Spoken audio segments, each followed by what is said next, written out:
100,000 years ago, on the rugged coasts of what we now call South Africa, the rising sun illuminates a cave where a young woman kneels before a small seashell. With precise fingers, she mixes red ochre with animal fat, creating a silky paste she will soon spread over her face and arms. The morning air carries the scent of burnt wood from the bonfire that has been burning since the night before. Around her, other tribe members begin to stir, but she has already been at her preparation for an hour. Her hands, marked by small scars from a life of survival, move with the dexterity of an artist. She knows the exact texture she seeks, not too liquid that it will run with the first intense ray of sun, nor too thick that it will create an uncomfortable mask. It's not vanity, it's not just protection. It's something far deeper. It's humanity's first silent cry saying, "I exist, I am unique, I matter." At this very moment, thousands of generations ago, our ancestors invented something that Unilever, L'Oreal, and all the world's cosmetic giants still try to capture. The art of transforming simple substances from the earth into powerful symbols of identity, status, and care. But what really happened when an early Homo sapiens decided to put on makeup? How did common clay become the first cosmetic in history? And why does this ancestral need to adorn ourselves echo so strongly to this day? The primitive lab, when chemistry was born from necessity. To understand this primitive aesthetic revolution, we need to go back to a crucial moment. About 164,000 years ago, in Pinnacle Point Cave, South Africa.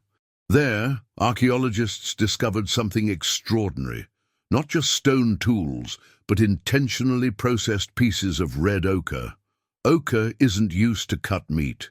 It doesn't kill animals. It doesn't build shelters. So why did our ancestors spend precious time and energy collecting, grinding, and refining these colorful minerals? The answer is written on the walls of Blombos Cave, also in South Africa.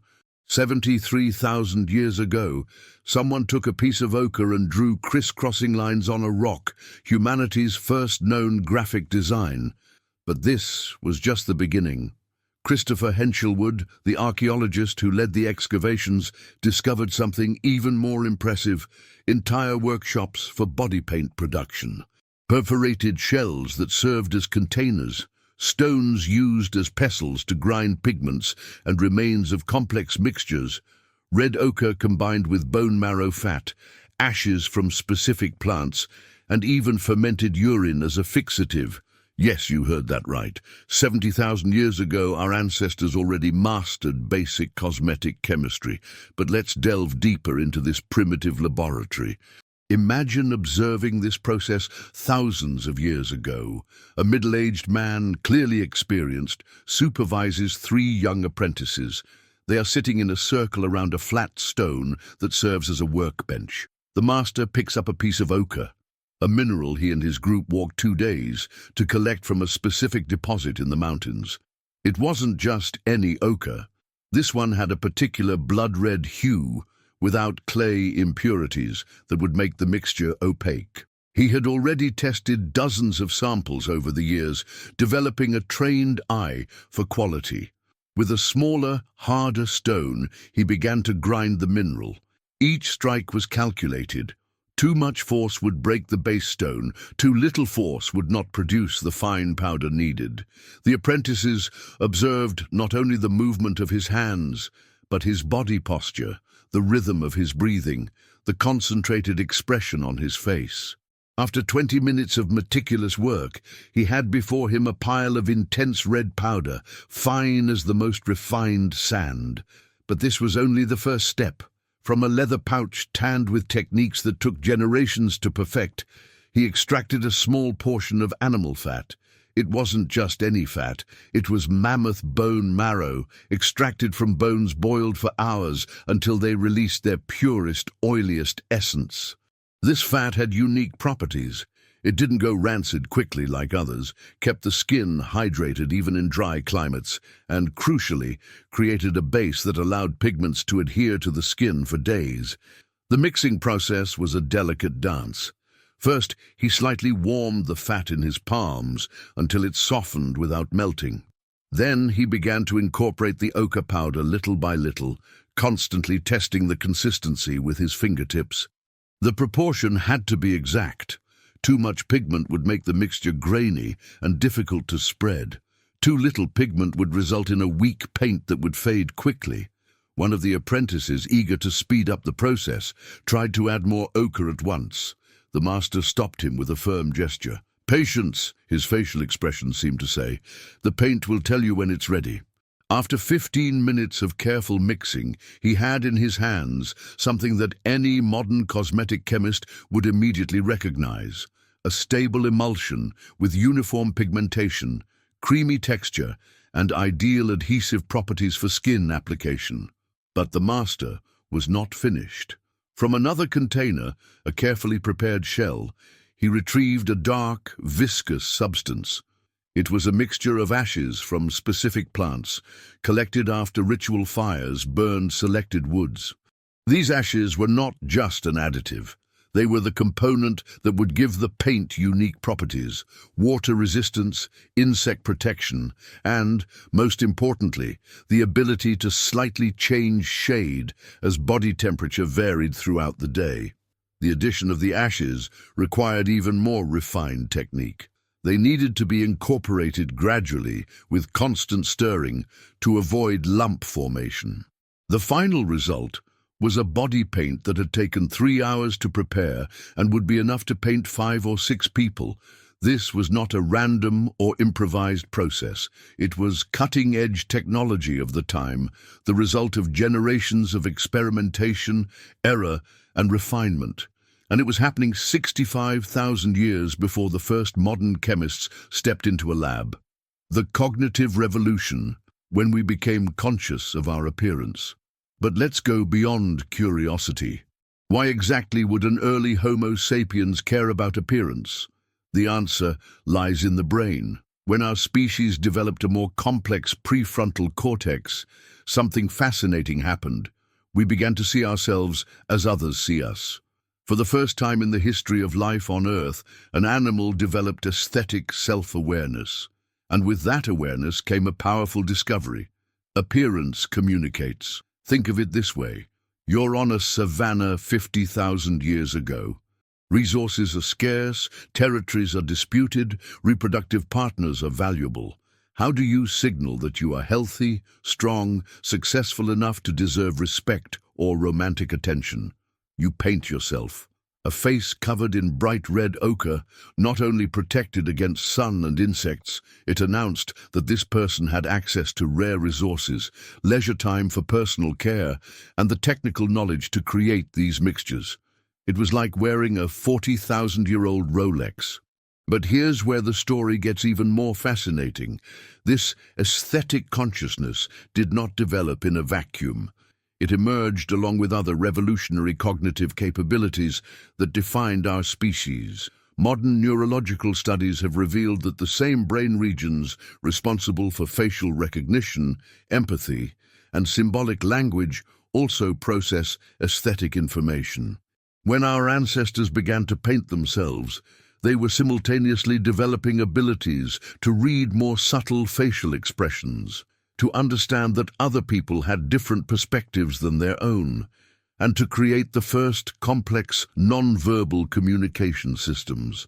In other words, ancestral cosmetics were not a byproduct of human intelligence, they were one of its catalysts. Imagine the first time a primitive hominid saw itself reflected on the calm surface of a lake. For a few seconds, it didn't recognize the image as its own. But when it moved its head and saw the reflection move with it, something extraordinary happened in its brain. For the first time, it became conscious of its own external appearance. This moment, which probably happened thousands of times with thousands of individuals over millennia, marked the birth of human vanity, but also something much deeper, the capacity for aesthetic self-assessment. Suddenly, this primitive creature realized that other members of its group also saw it that way, and if appearance mattered for how he perceived others, who looked strong, healthy, trustworthy, then his own appearance would also matter for how others perceived him. It was the beginning of a feedback loop that would shape our cultural evolution for the next 100,000 years. The primitive pharmacy, more sophisticated ingredients than we imagined, but the ingredients were surprisingly sophisticated. Chemical analyses of European archaeological sites revealed that our Cro-Magnon ancestors, 30,000 years ago, used red and yellow ochre, iron oxides, natural sun protection and vibrant pigment, ground manganese, deep purple and black tones, refined charcoal, natural eyeliner, processed animal fats, moisturizing and fixing base, specific plant oils, fragrances and medicinal properties, ashes from selected woods, greyish tones and texture. It was an open-air pharmacy and cosmetics laboratory. But let's delve deeper into the chemical sophistication of these primitive ingredients, because what our ancestors achieved with limited resources is truly impressive. Let's start with red ochre. Modern spectrographic analyses show that the ochre deposits selected by our ancestors contained not only basic iron oxides, but traces of minerals that enhance their properties. Small amounts of ground quartz created a texture that aided adhesion. Traces of white clay acted as natural thickening agents, and most surprisingly, some deposits contained traces of mica, which created a subtle shimmering effect, the first glitter in human history. Manganese was even more complex to process. Unlike ochre, which could be found in surface deposits, cosmetic-grade manganese had to be mined from deeper veins. Our ancestors developed specific techniques to identify and extract the right types, those with a high concentration of manganese dioxide, which produced the most intense purple and black tones. But here's the fascinating detail. They discovered that raw manganese was difficult to grind and produced a grainy paint. The solution? They developed a primitive roasting process. They heated the mineral in controlled fires until its crystalline structure changed, becoming softer and easier to grind. They were literally altering the chemical composition of materials to optimize their cosmetic properties. The charcoal used for eyeliners also followed strict specifications. It wasn't just any burnt wood. Archaeological analyses show a consistent preference for willow and birch charcoal. Why? These woods produce softer charcoal, which can be shaped into fine sticks for precise application, and which leaves darker, more uniform traces on the skin. Even more impressive, in some archaeological sites, we find evidence that our ancestors tempered charcoal. They mixed charcoal powder with small amounts of special clay and animal fat, then molded the mixture into sticks and let them dry. The result was primitive eyeliners that were more durable, easier to apply, and more sweat-resistant than pure charcoal. The animal fats used as a base also followed specific criteria. Mammoth fat was preferred not only for its availability, but for its unique chemical properties. Rich in long-chain fatty acids, it maintained stability at varying temperatures and didn't go rancid quickly. But when mammoths weren't available, our ancestors had carefully tested alternatives. Reindeer fat for cold climates, it remained flexible even at 30 degrees Celsius. Fish oil for coastal regions, rich in vitamins that benefited the skin, and even migratory bird fat for special occasions. It produced a lighter, shinier texture. Vegetable oils perhaps represented the pinnacle of primitive chemical sophistication. In ancient Mediterranean sites, archaeologists found evidence of oil extraction from more than 20 different plant species. Each oil had specific properties: wild flax oil as a natural preservative, primitive sunflower oil for intense hydration, aromatic herb oils for fragrance and medicinal properties. The process of extracting these oils was surprisingly advanced. Our ancestors discovered that some seeds released more oil when slightly heated before pressing. Others needed to be macerated in warm water for days before their oils could be separated, and some required controlled fermentation. a process that took weeks but produced oils with unique therapeutic properties. Ashes from selected woods added the final dimension of complexity. Different woods produced ashes with distinct properties. Oak ashes were alkaline and helped preserve mixtures. Pine ashes contained resins that created a silky texture. Eucalyptus ashes, where available, had antimicrobial properties. But the process of obtaining these ashes was ritualistic. The woods were burned in special fires, maintained at specific temperatures to ensure complete combustion without excessive carbonization. The ashes were then sieved through finely woven baskets to remove large particles and impurities. It was literally a cosmetic industry operating 40,000 years before the first modern factory. The social theater, codes, hierarchies, and meanings. Now, imagine a scene that happened thousands of times throughout prehistory. It's night, a bonfire casts dancing shadows in a clearing among trees. A group of 30 people prepares for a ritual, perhaps a rite of passage, perhaps territorial negotiations with another clan, perhaps simply a seasonal celebration. And everyone is painting themselves, but not randomly. There are codes, hierarchies, precise meanings in every stroke. The group leader, a 45-year-old man, an experienced hunter, applies red stripes to his forehead and cheeks. It's ochre mixed with mammoth fat, an expensive and hard-to-obtain combination.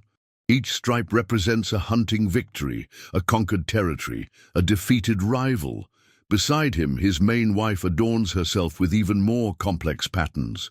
Concentric circles begin around her eyes and spread across her temples and cheeks. The paint is a precious mixture, yellow ochre mixed with Arctic fish oil and mica powder that makes her skin glow in the firelight. The circles are not just decorative. Each ring represents a child she has born. Each small dot between the rings marks a winter she has survived. It's a visual map of her experience and reproductive value. The older women adorn themselves with complex patterns on their arms, concentric circles made with ground manganese mixed with vegetable oils.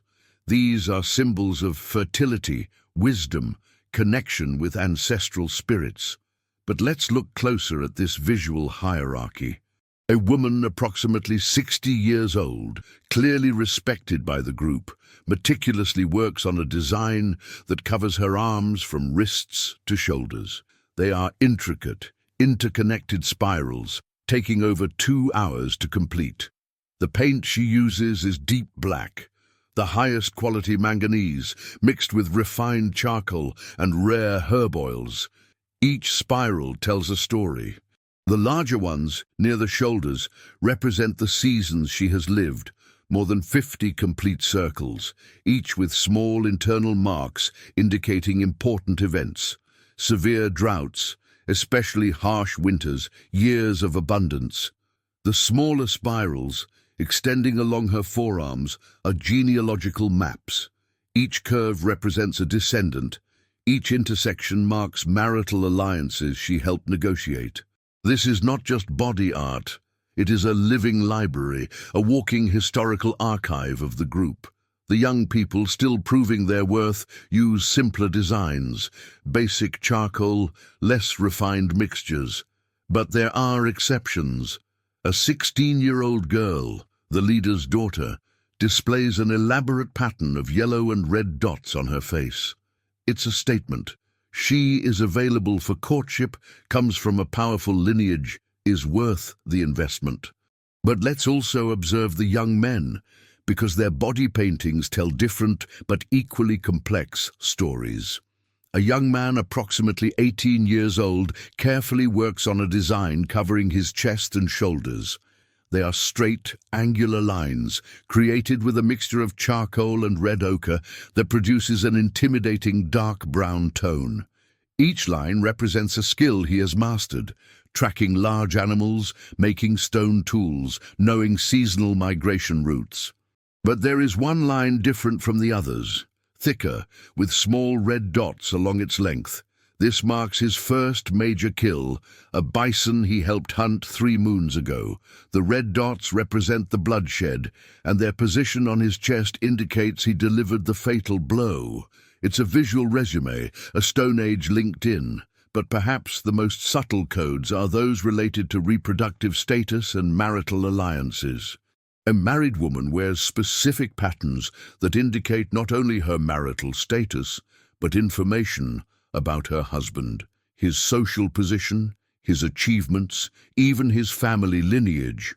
A grayish-blue line around the neck, made with special ashes, indicates that she is married to a hunter specializing in aquatic animals.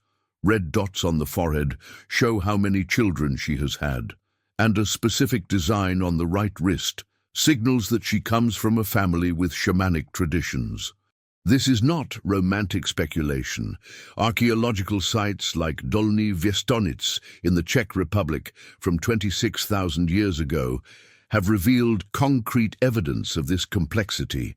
Burials with different quantities and qualities of body pigments suggest clear social hierarchies. Some individuals were buried with entire palettes of colors and application tools, true ancestral makeup kits. And something even more impressive, ancient DNA analyses have shown that geographically distant human groups use similar body paint patterns, as if a universal language of beauty was being transmitted across generations and continents. Most fascinating is that this visual language had regional dialects. Groups living just a few days' walk from each other developed subtle variations in the same basic patterns. A modern anthropologist, trained to recognize these nuances, could probably identify which specific valley a person came from just by observing the details of their body paint. Global expansion. Local adaptations of a universal need. As our species spread across the planet, it carried this aesthetic obsession with it, and something fascinating happened. Each new environment generated unique cosmetic innovations. In icy Upper Paleolithic Europe, 25,000 years ago, our ancestors discovered that ashes from certain frozen woods created unique grayish-blue tones. Sites like Lascaux not only gave us the first cave paintings, but also evidence of war paint, specific facial patterns used before dangerous hunts. In the Middle East, in the Kafze and Eskul caves 90,000 years ago, we found something revolutionary. Perforated shells that served as necklaces, but also small containers for perfumed oils extracted from local plants. It was a more subtle aesthetic, based on fragrances and natural glow. In Australia, when the first humans arrived 65,000 years ago, they discovered plants that produced oils with unique properties. Some repelled insects, others created a silky texture on the skin, others still changed color with body temperature. But let's delve deeper into these regional adaptations, because they reveal not only ingenuity, but a sophisticated understanding of how different environments require different aesthetic solutions. In the Siberian tundra, where human groups began to settle 40,000 years ago, the challenge was not just finding pigments, it was creating mixtures that worked in extremely low temperatures. Common animal fats would freeze and crack the skin. The solution was brilliant. Our Siberian ancestors developed mixtures based on Arctic fish oils, rich in fatty acids that remained flexible even at 30 degrees C. Even more impressively, they discovered that certain Arctic plants, when fermented under animal hides for weeks during summer, produced extracts that not only colored the skin, but created a protective layer against the freezing wind. It was sunscreen and moisturizer for extreme climates, developed 35,000 years before modern laboratories. In the tropical forests of Southeast Asia, the challenge was the opposite: high humidity, intense heat, and an abundance of disease-carrying insects. Human groups that migrated to these regions 60,000 years ago developed an incredibly sophisticated cosmetic pharmacology.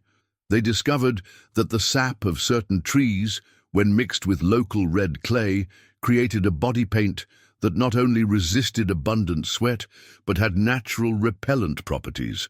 Modern analyses of these mixtures revealed chemical compounds that are precursors to the synthetic repellents we use today. Even more fascinating, these same mixtures contained natural antifungals that prevented common skin infections in humid tropical climates. It was preventive medicine applied as a cosmetic. In the Pacific Islands, human groups that arrived 50,000 years ago developed unique techniques based on marine resources. Shells were not just containers. Different types of shells were crushed and mixed to create specific textures and effects. Cockle shells produced a pearlescent powder that created iridescent effects. Sea snail shells, when burned and ground, generated a bright white paint that was visible even in darkness, perfect for night rituals. And they discovered something that the modern cosmetic industry took decades to rediscover. Specific seaweeds, when processed correctly, produce natural gels with moisturizing properties superior to any terrestrial product available at the time. In the Andes Mountains, where human groups settled 15,000 years ago, the altitude created unique challenges. Intense solar radiation at high altitudes required special protection, but the dry air also quickly dried out the skin. The Andean solution was ingenious. They developed a cosmetic layering technique. A first layer of llama fat mixed with white clay acted as a physical sunscreen. A second layer, applied over the first, was made of plant pigments mixed with oils extracted from high mountain seeds, creating additional protection and coloring. The result was multi-layered makeup that offered sun protection equivalent to SPF 15 to 20, prolonged hydration, and resistance to dry mountain winds. Touching discoveries. When aesthetics becomes love. But perhaps the most touching discovery happened at the Arene Candide site in Italy. 23,000 years ago, a child approximately 10 years old was buried covered in red ochre and wearing an elaborate headdress of animal teeth and shells.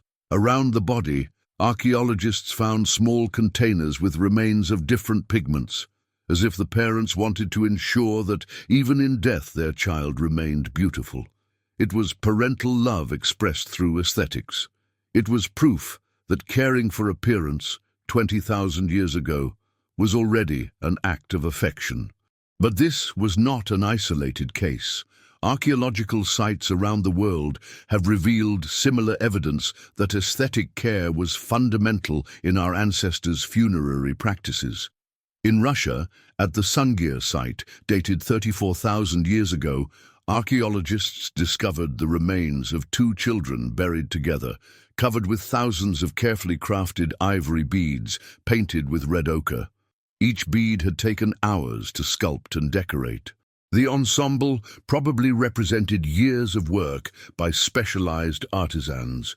What makes this discovery even more moving is the chemical analysis of the pigments. The ochre used in the beads was not local. It had been transported from deposits more than 200 kilometers away. This means that 30,000 years ago, a community considered it important enough to invest scarce time, energy, and resources to ensure that two children were buried not only with dignity, but with beauty. It was a powerful statement. Even in death, these children deserved to be beautiful. In France, at the La Madeleine site, a 17,000-year-old burial revealed something even more touching. An elderly woman had been buried not only with her own ornaments and body paints, but with a small, complete cosmetic kit, shells containing different pigments, small charcoal sticks for application, and even primitive brushes made of animal hairs. But detailed analysis of the pigments revealed something extraordinary. Many of the colors were not suitable for the skin tone of the buried woman.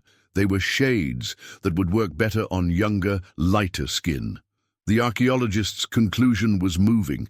She had been buried with a cosmetic kit intended not for her, but for a loved one she hoped to meet in the afterlife. It was vanity transcending death. It was maternal love projected for eternity. Scientific ingenuity, smart survival disguised as vanity. Now let's delve into the true scientific ingenuity of these primitive cosmetologists, because it wasn't just vanity, it was intelligent survival. Modern chemical analyses revealed that these ancestral mixtures were functionally brilliant. Red ochre, when mixed with animal fats, created a natural sunscreen with an SPF equivalent to 3 to 4. It may seem low today, but it was the difference between severe sunburn and healthy skin for those who spent entire days under the African sun. Ground manganese had antifungal properties. Body paints with this mineral prevented skin infections, especially in humid climates. Ashes from certain plants acted as natural repellents for mosquitoes and other disease-carrying insects. And the vegetable oils, these were even more sophisticated. In sites in northern Europe, there is evidence that our ancestors extracted oils from specific seeds, wild flax, primitive sunflower, even fats from Arctic fish rich in omega-3s. These oils not only kept the skin hydrated in extreme climates, but provided essential vitamins absorbed through the skin. It was an integrated pharmaceutical and cosmetic industry operating 50,000 years ago.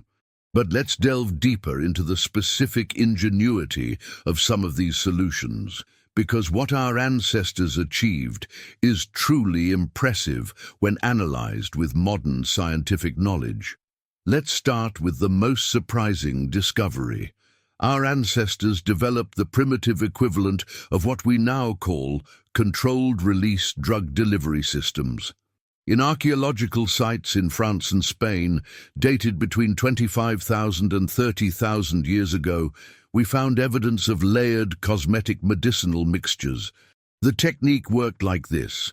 A first layer of pure animal fat was applied directly to the skin. Over this, a second layer containing medicinal plant extracts mixed with pigments, and finally, a third sealing layer made with plant resins and protective oils. The result was a system that released medicinal compounds gradually over several days, maintaining constant treatment for wounds, infections, or skin problems, while simultaneously providing protection and decorative coloring. It was a band-aid, antibiotic, and makeup in one product, developed 25,000 years before modern medicine. The understanding of pH and acid-base chemistry was also surprisingly advanced. Analyses of mixtures found in European caves showed that our ancestors knew that certain combinations of ingredients created alkaline environments that were hostile to harmful bacteria, while other combinations created acidic environments that aided preservation. For example, ashes from specific woods, which are naturally alkaline, were mixed with vegetable oils, slightly acidic, in proportions that resulted in a pH close to neutral, ideal for human skin application, but sufficiently controlled to prevent microbial growth. They also understood basic principles of chemical synergy. Certain plants that had weak medicinal properties when used alone became highly effective when combined. A fascinating example comes from sites in present-day Germany, where we find evidence of mixtures that combined 3 different plants, one with weak anti-inflammatory properties, another with limited antiseptic effects, and a third that alone only provided color. When tested individually by modern researchers, none of the 3 plants showed significant efficacy. But when combined in the same proportions used 30,000 years ago, the mixture demonstrated antimicrobial and anti-inflammatory properties comparable to modern medicines. Our ancestors had empirically discovered what modern pharmacology calls the synergistic effect, where the combination of ingredients produces effects greater than the sum of their individual parts. Continuity through time, from caves to labs. But perhaps the most impressive thing is this. This tradition never died. In 2019, anthropologists studying isolated tribes in Papua New Guinea documented body painting practices identical to those found in archaeological sites from 40,000 years ago. The same ingredients, the same techniques, the same social meanings. as if there was an invisible thread connecting that first woman in the South African cave to the billions of people who today, every day, apply beauty products before leaving home. This continuity is deeper than it initially appears. In 2020, a genetic study compared isolated populations from different continents that maintained traditional body painting practices. What researchers discovered was extraordinary. Regardless of geographical or temporal separation, the basic techniques were almost identical. Australian Aboriginal tribes, isolated for 50,000 years, used pigment preparation methods virtually identical to those documented in European archaeological sites from the same period. South American indigenous groups, who arrived in the Americas 15,000 years ago, had developed mixing and application techniques that precisely echoed those found in African caves. It was as if there was a cosmetic instruction manual etched into human cultural DNA. But the continuity goes beyond techniques. It includes social meanings and functions. A 2018 anthropological study analyzed 47 different cultures that maintained body painting traditions and found universal patterns. In all cultures, body painting was associated with transition rituals: birth, puberty, marriage, death. In all of them, different patterns indicated social status, reproductive availability, and group affiliation. And in all of them, mastery of preparation and application techniques was considered a valuable skill, often passed down through specific family lineages. It was the same universal language of beauty that our ancestors 100,000 years ago had invented, still alive and functioning in the 21st century. The deep meaning, connecting past and present. So, what does all this mean? When you apply sunscreen to your face this morning, you are repeating a 100,000-year-old ritual. When a teenager experiments with makeup for the first time, she is awakening instincts that have existed since before the first cities, the first writings, the first empires.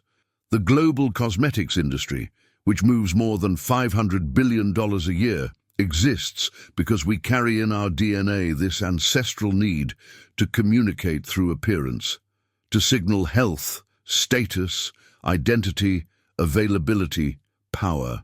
But there is something deeply touching about this continuity. Those first humans who mixed ochre with animal fat were not just creating protection or adornment, they were inventing a universal language, the language of self-care. And perhaps that is what connects us most to those distant ancestors.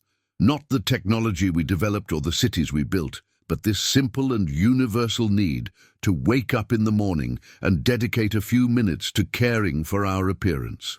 It's as if in every gesture of aesthetic self-care, we whisper to that first person who looked at herself in the reflection of a lake and decided she could look more beautiful. Thank you. You taught us that we matter enough to take care of ourselves. But this temporal connection goes beyond the symbolic. It has profound implications for how we understand our own nature. When modern neurobiologists study what happens in the brain during aesthetic self-care rituals, they discover something fascinating. The same neural networks that are activated when we care for our appearance are also involved in what we call emotional regulation and identity construction. In other words, when we put on makeup, we are not just changing our external appearance, we are literally strengthening our sense of who we are and our ability to deal with emotional stress. This means that first woman 100,000 years ago, when she mixed red ochre with animal fat, was not just protecting herself from the sun or signaling social status. She was participating in a fundamental neurological ritual that strengthened her mental health and personal identity. It was therapy disguised as vanity. And this explains why beauty rituals are universally comforting, why we feel better after caring for our appearance, why cultures around the world have developed similar practices independently. It's not superficiality. It's a deep neurological need that our species developed as a psychological survival strategy. Conclusion: humanity's oldest tradition. Next time you're at a drugstore, facing endless shelves of creams, lotions, perfumes and makeup, remember, you're not just buying products. You're participating in the oldest human tradition that exists, the art of transforming simple substances from nature into symbols of who we are and how we want to be seen. And maybe, just maybe, as you apply that lipstick or smooth on that cream, you'll feel echoing within you the same silent satisfaction that young woman 100,000 years ago felt when she finished painting her face with red ochre and looked at herself in the reflection of the water. Because some things, the most important ones, never truly change. They just find new ways to express themselves. Every time we mix foundation with concealer, we are echoing those first humans mixing ochre with animal fat. Every time we apply eyeliner, we are repeating gestures made with charcoal 40,000 years ago. Every time we choose a lipstick color that matches us, we are participating in the same search for visual identity that has defined our species since its origins. The only difference is that instead of grinding minerals with stones, we buy manufactured products. Instead of extracting oils from wild plants, we use formulas developed in laboratories. But the essence remains identical, transforming simple substances into instruments of self-expression, protection, and social communication. And perhaps that is what makes our journey as a species so remarkable. Not only have we developed technology and conquered the planet, we have kept alive, through 100,000 years of change, the most fundamental traditions of what it means to be human. That first drop of red paint applied to a primitive face was the first step on a journey that led us from caves to the world's most advanced cosmetic laboratories. And at every step of that journey, we carried with us the same ancestral need, the need to be seen, to be beautiful, to matter. If this journey through ancestral cosmetics has made you rethink what caring for your appearance truly means, leave a like, subscribe to the channel, and tell us in the comments, what beauty product do you use that most resembles these primitive mixtures? Let's connect past and present in the comments.